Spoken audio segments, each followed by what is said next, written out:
네, 반갑습니다. 이 시간에는 발달장애인 금전관리 역량 향상을 위한 개인별 사례관리 계획과 금전관리 기술 교육 내용에 대해서 말씀을 나누도록 하겠습니다.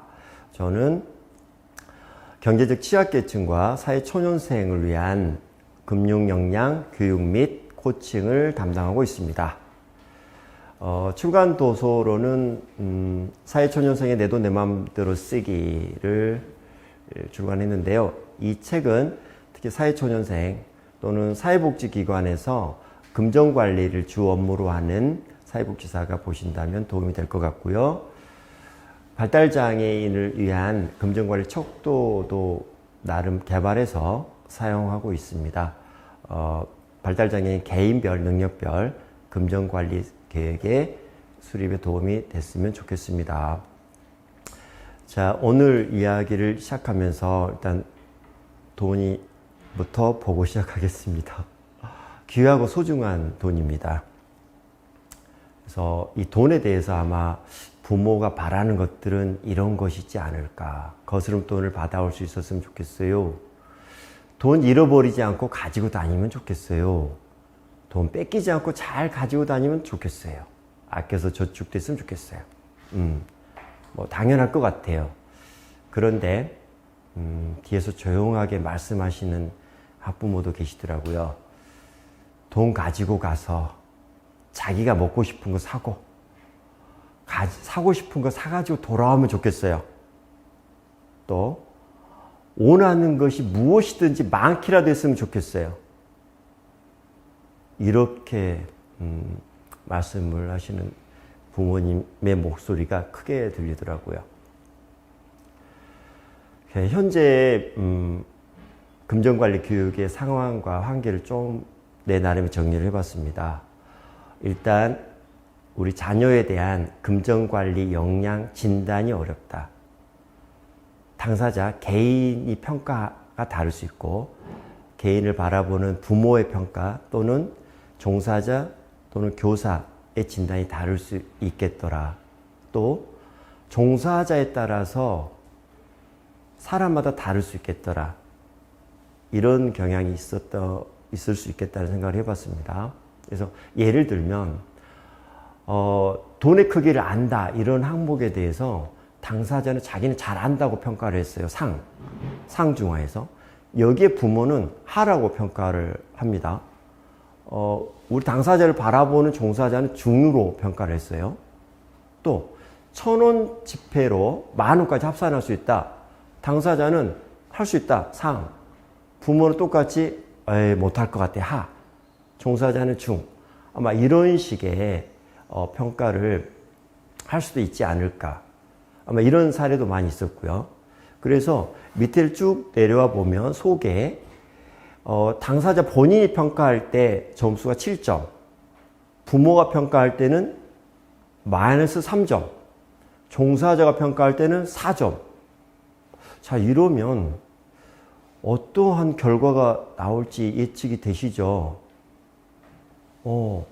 당사자에게 부모는 잔소리꾼으로만 보일 것이고 종사자 또한 신뢰가 가지 않다고 평가를 할 수도 있지 않을까요? 나는 할 수 있는데 못한다고 했으니까.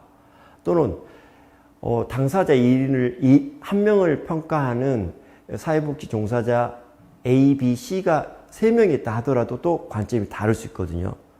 그래서 이렇게 이제 바뀔 수 있는 거죠. 1단계, 2단계, 3단계 또는 단계 외.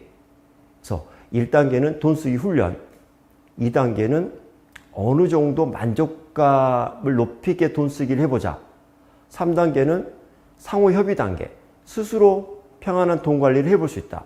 이렇게 기회를 이제 부여하는 거죠. 그럼 여기에 따라서 단계마다 이제 행동 목표가 다르죠. 만약 1단계로 진단이 됐었다면 우리 아이는 과자 1개를 구입할 수 있다. 음료수 1개를 구입할 수 있다. 이런 것이 계획이 세워야 될 것이고 3단계라면 최소 일주일 용돈을 주고 계획하고 써보게 하는 이런 계획이 더 필요하겠죠. 근데 이게 만약에 당사자가 생각할 때는 자기는 3단계인데 부모는 1단계 또는 단계 외로 평가할 수도 있죠. 단계 외는 아예 금전관리가 불가능한 단계죠. 이렇게 기준점에 따라서 사례관리 목표와 실행 내용이 달라지는 것은 예측할 수 있을 것 같습니다. 특히 돈 문제에 대해서 이거는 좀 다는 안 그렇겠지만 이렇게 사회복지기관 종사자분들이 경제학에 대해서 좀 약하신 부분이 있더라고요. 돈 관리를 할지. 왜냐하면 직업군에 따라서 좀 이렇게 성향이 있잖아요. 뭐 초등학교 교사라 할지 공무원 이런 분들 되게 안정적인 저축을 선호하는 개념이랄지.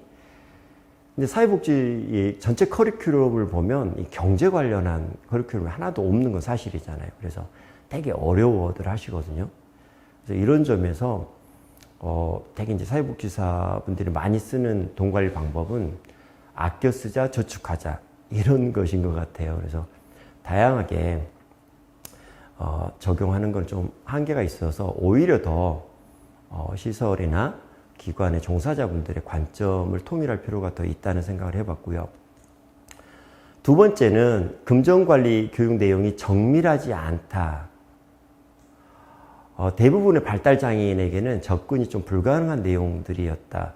뭐 제가 다 본 건 아니지만 이런 것이었던 것 같아요. 2016년도판 한국장애인복지시설협회에서 발간한 자료인데 아마 이제 최근에도 보면 이 정도 수준을 넘어가지는 않는 것 같아서 제가 이거를 죄송하게도 썼는데 더하기 빼기 곱하기 나누기 가계부 쉽게 쓰기 은행 이용하기 이 중에 어느가 하나라도 만만치 않거든요.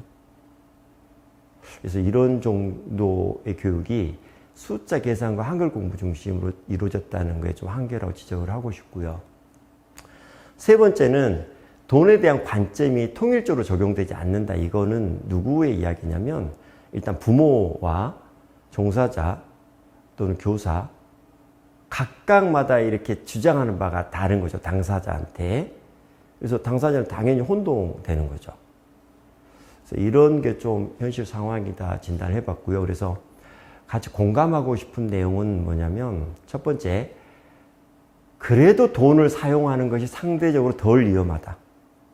몸을 직접 써서 경험하는 것보다 돈으로 구매 교환을 해서 간접 경험하는 게 훨씬 더 위험하지 않다. 이런 점을 좀 말씀드리고 싶고요. 돈은 다양한 선택과 자기결정을 경험할 수 있는 진짜 덜 위험한 도구이다. 그냥 돈을 잃어버리는 걸로 위험이 다 하는 것이기 때문에 이걸 최대한 활용했으면 좋겠고요.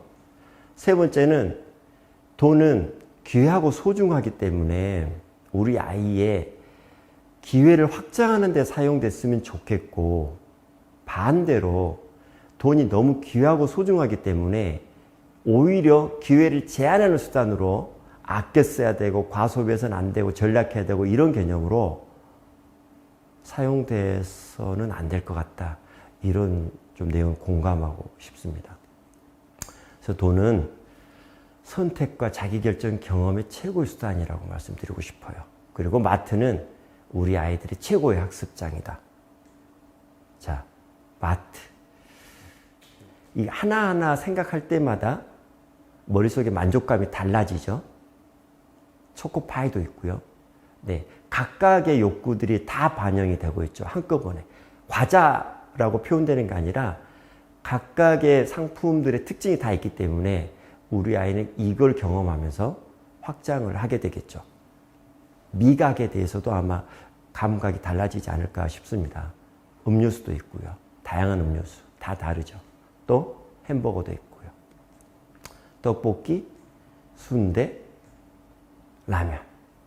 자, 이런 거를 뭐 박스로 사지는 않을 거니까 지금까지 우리 아이들이 쓴 돈을 계산해봐도 아마 몇천 원 단위면 소비가 되는 금액 아닐까 싶은데요. 또 딸기 케이크, 영화 어때요? 영화도 좋죠. 할인도 되니까 되게 기회가 확장되는 요소죠. 내가 할 수 없는 거를 경험하게 되고 옷도 사는 것, 신발 사는 것, 그리고 여행이죠. 여행은 이거 아닌가요? 우리들에게도 여행의 매력은 낯섦이죠. 선택이죠. 그래서 즐겁지 않나요? 행복하지 않나요? 근데 어쩌면 마트는 우리 아이들에게 우리가 느끼는 이런 매력을 선사하지 않을까, 그런 공간이지 않을까.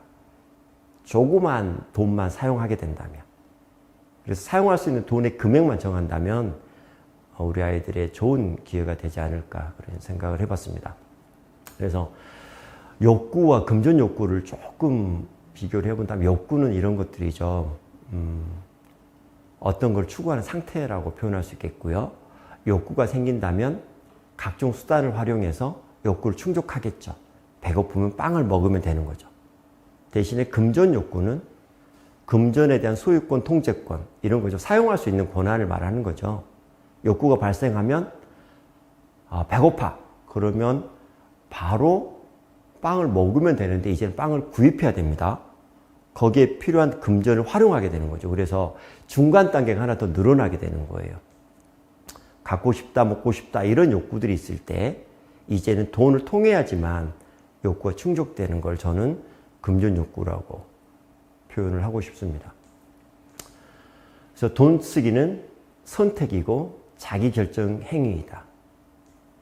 자, 돈 쓰기는 경험이 먼저다.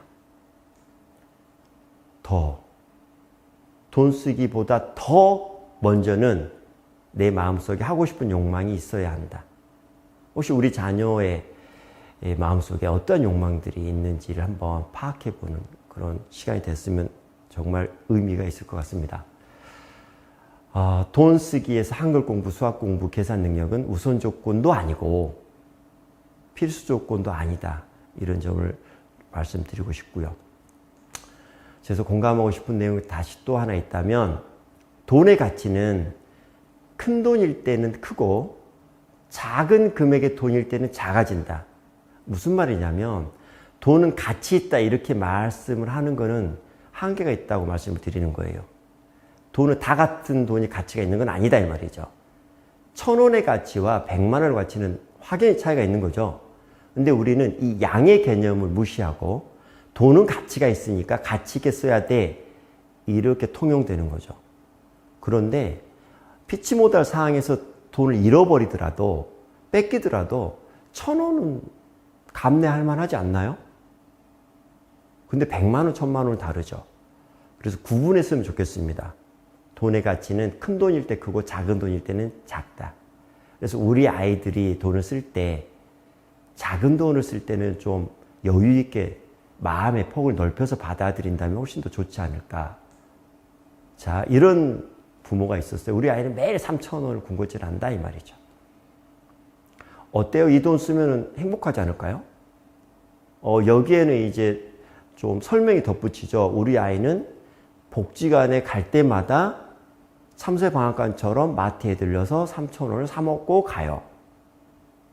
이거를 근데 저에게 질문했던 학부모께서는 이건 좀 문제가 아닌가요? 이런 의도로 말씀하셨던 것 같아요.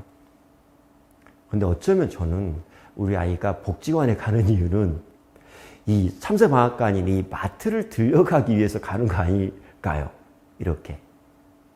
그래서 한번 그 상황을 보고 좀 판단하면 좀 더 부드럽지 않을까 싶었고요. 그래서 대부분의 발달 장애인이 사용하는 돈의 액수는 작아요. 크기가 어렵죠. 아마 이건 굳이 말씀드리지 않더라도 직감하셨을 것 같고요. 돈의 가치는 다시 한번 말씀드리지만 모두가 가치 있는 건 아니다. 큰 돈일 때 크고 작은 돈일 때 작아진다. 그럼에도 이런 고민이 생기죠. 근데요, 선생님, 우리 아이가 작은 돈을 쓰는 것이, 함부로 쓰는 것이 습관이 된다면 나중에 큰 돈을 쓰게 될 때도 그렇지 않을까요? 이 걱정을 제일 많이 하시는 것 같습니다. 근데 제가 여기서 말씀드리고 싶은 것은, 이런 일이 생긴다면 어마어마한 변화가 발생하고 있다는 것을 직감하셔야 될 것 같습니다. 쉽게 말하면 3살 유아가 군것질을 계속 하다가 어느 날 갑자기 3천만 원짜리 자동차를 사고 싶어 하고 게임기를 사고 싶어 하고 이러한 현상이 벌어지는 것을 예견할 수 있을 것 같거든요. 근데 우리 아이는 이미 어찌됐든 발달장애인 진단을 받았거든요. 그래서 이거는 한번 곰곰이 생각해 보셔서 혹시라도 이러한 고민 때문에 우리 아이가 푼돈 쓰는 것을 경계하고 긴장하셨고 제어하셨다면 이 마음은 내려놔도 될 것 같습니다. 그리고 설령 이런 일이 생기더라도 그 시간이 얼마나 걸릴지는 모르겠으나 그 사이에 우리 아이는 되게 행복할 것 같고 만족한 삶을 누리고 있지 않을까 생각을 해봤습니다. 그래서 실행해야 될 과제를 생각해 본 것은 일단 우리 아이의 능력별, 개인별 사례 관리를 해야 되겠다. 그래서 제가 서두에 말씀드린 발달장애인의 금전관리, 자기결정 역량, 평가 척도를 소개해 볼까 합니다. 저는 가장 보편적으로 알고 있는 매슬로의 욕구 5단계를 좀 도입을 해봤습니다. 알고 계시겠지만 5단계 중에 제일 아랫단계 생리적 욕구죠. 식욕, 수면, 배설. 두 번째 안전의 욕구죠. 세 번째, 네 번째, 다섯 번째 이게 있을 것 같아요. 자, 근데 우리 생리적인 욕구만 보더라도 식욕의 욕구만 보더라도 사냥을 직접 하거나 채집을 해서 해결하진 않잖아요, 이미. 자, 금전을 활용해서 욕구 충족할 수밖에 없기 때문에 어떤 금전을 어떻게 활용하면 이 식욕과 수면과 배설 욕구를 채울 수 있을까요? 아마 그냥 쉽게 아마 떠오르지 않을까 싶고요. 그 다음에 이제 이런 거죠. 이렇게 식욕이 사라진다면 이제는 안전을 지키고 싶어 하죠. 더 배고파지는 위험을 만들고 싶어 하지 않죠. 이럴 때 어떠한 금전이 들어가게 될까요? 자, 연속해서 애정의 욕구가 있죠. 사귀고 어디에 속하고 사랑하고 결혼하고.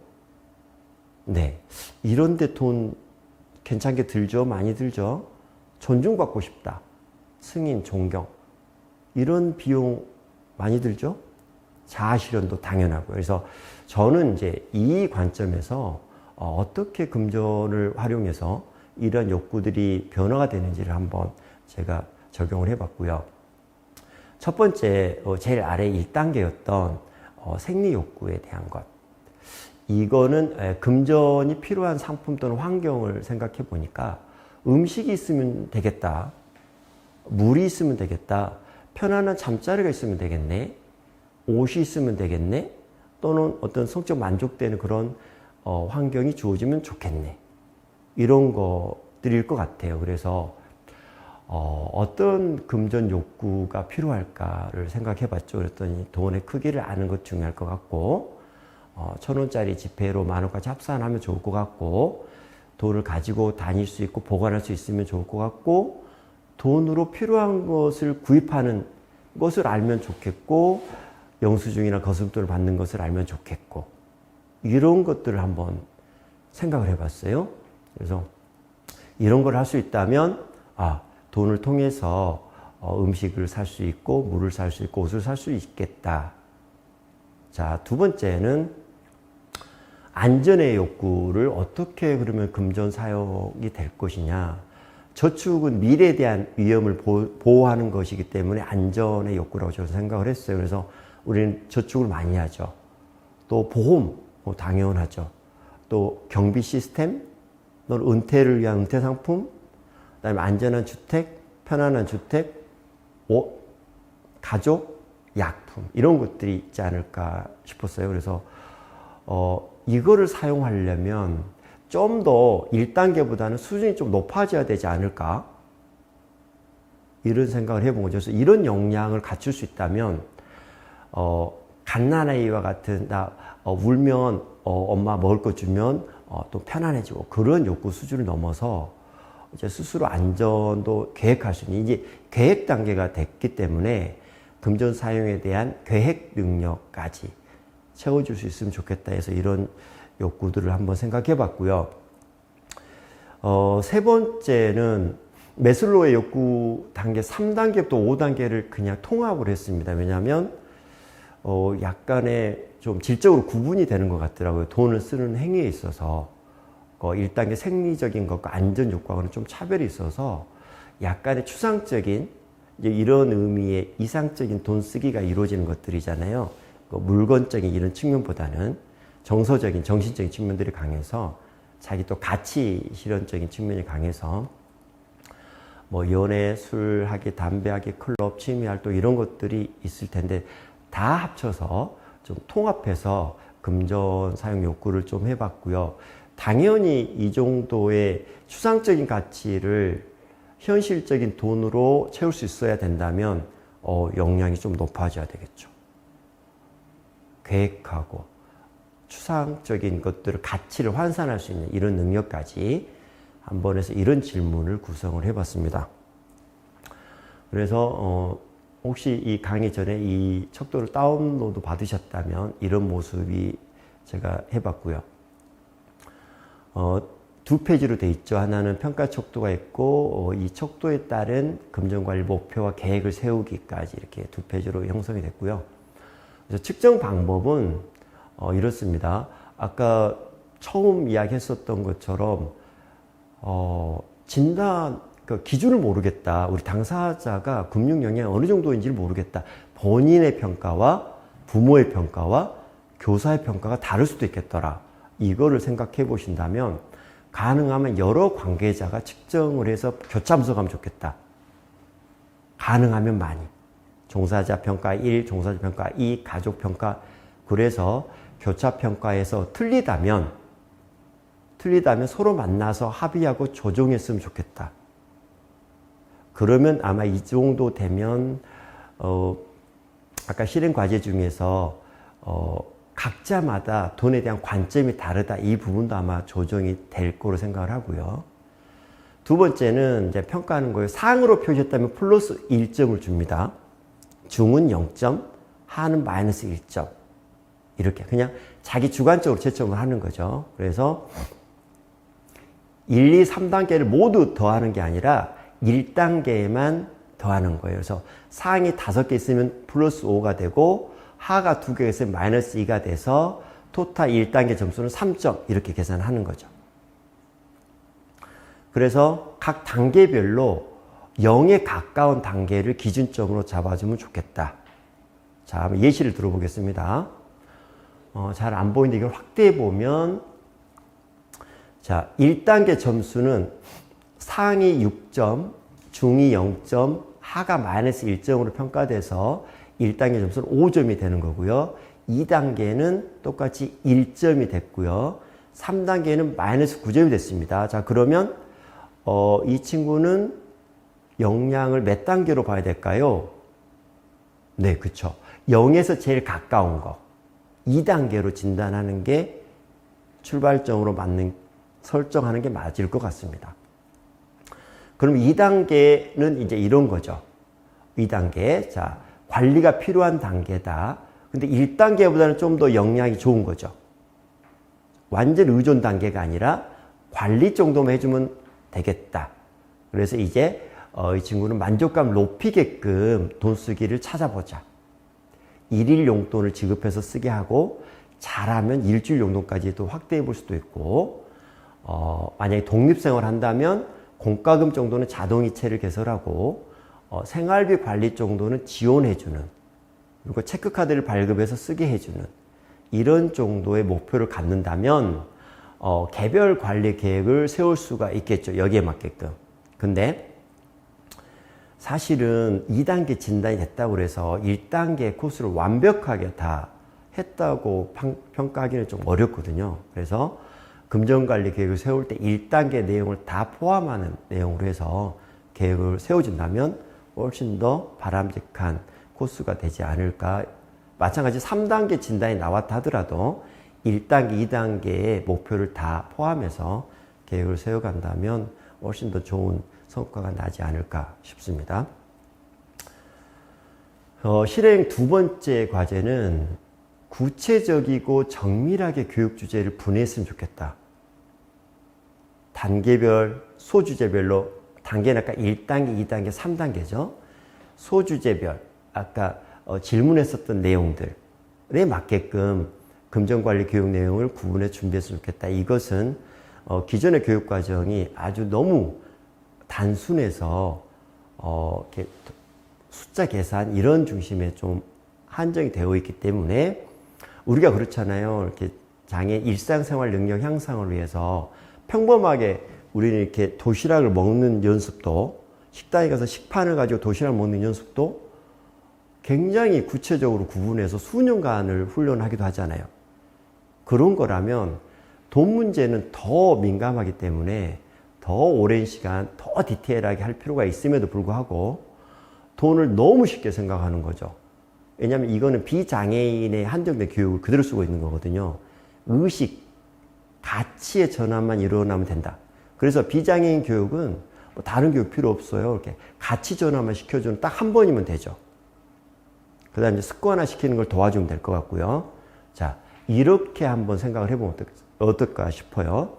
자, 학교나 단위에서 긴 시간을 가지고 돈 쓰기 훈련을 한다면 일단 가장 낮은 단계입니다.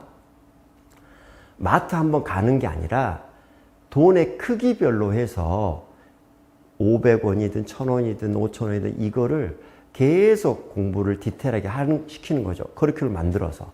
두 번째, 1000원짜리 지폐로 10,000원까지 합산하기도 하고 10,000원에서 빼기도 하고 이 과정을 한 번 하는 게 아니라 계속 연습하는 거죠. 세 번째, 돈을 지갑이나 주머니에 넣어 다니는 방법에 대해서도 또 학습 교육을 만들어 가는 거죠. 네 번째, 돈으로 살 수 있는 물건 파악하는 거, 이거 뭐 수업 일수 언제 끝날지 모르겠죠. 하면 할수록 좋으니까. 그래서 가능하다면 모바일을 활용하고 있다면 모바일을 통해서 오늘 먹고 싶은 음식을 찾아보기 이런 뭐 검색하는 것도 되게 도움이 될 것 같고요.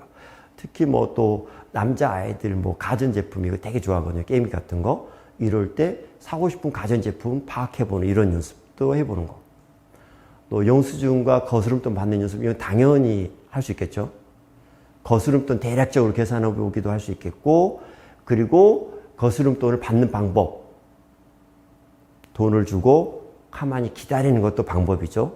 계산이 안 된다면 마트에 물건 구입하기도 한번 커리큘럼을 짜서 해보는 거 체크카드를 사용해 보는 것도 가능하고 은행 창구에서 직원 도움으로 입출금 하기도 해보고 ATM기를 견학해서 어떤 용도인지를 한번 살펴보기도 하고 물론 이게 가능한 친구도 있고 가능하지 않는 친구도 있겠어요. 그래서 단지 제가 드리고자 하는 말씀은 1단계 돈 쓰기 훈련 과정만 하더라도 그냥 대략 소주제로 잡아본 것만 해도 10번이니까 이거 한 회기에서 공부가 완성되지는 않을 것 같거든요. 그래서 여기에 맞게끔 아주 더 정밀하게 교육과정을 잡아주면 훨씬 더 좋지 않을까 생각을 해봤고요. 두 번째는 좀 생략을 해서 자 그럼 만족감 높이는 돈 쓰기 방법 이렇게 한번 잡아보면 좋겠다 생각을 해봅니다. 세 번째는 이건 굉장히 쉽지 않을 거예요. 아마 단계가 넘기가 굉장히 어렵죠. 아마 거의 2단계가 넘어가지는 않을 텐데 그래도요 제가 가능했던 것 중에 하나는 충분하게 당사자가 자기 욕구 욕망을 갖게 되고 표현하게 되면 이거는 활동 지원사든 부모든 교사 종사자에 의해서 실행이 가능하더라고요. 그래서 도와주면 되고 지원해주면 되니까 이런 것들을 같이 했으면 좋겠고요. 수고하셨는데 아마 마지막 좀 말씀드리고 싶은 건 뭐냐면 이제 학교에서는 아마 학생들만 오게 되니까 학생들만 상대로 하게 될 텐데 가능하다면 저는 발달장애인에 대한 금전관리 교육은 당사자만 참여하는 거는 저는 한계가 있다고 보거든요. 그래서 당사자와 학부모와 또는 활동지원사든 누구든 항상 교육에 동참하고 합석하고 똑같이 앉아서 교육을 받는 거를 너무 이렇게 권해드리고 싶고요. 저는 항상 교육할 때마다 그걸 필수 조건으로 요청을 하고 그렇게 교육을 진행하고 있습니다. 그래서 더 디테일한 내용들은 저도 뭐 한계는 있겠고요. 현장에서 이러한 관점에서 더 많은 것들을 개발했으면 좋겠다는 생각을 해봤습니다. 많이 들어주셔서 감사합니다.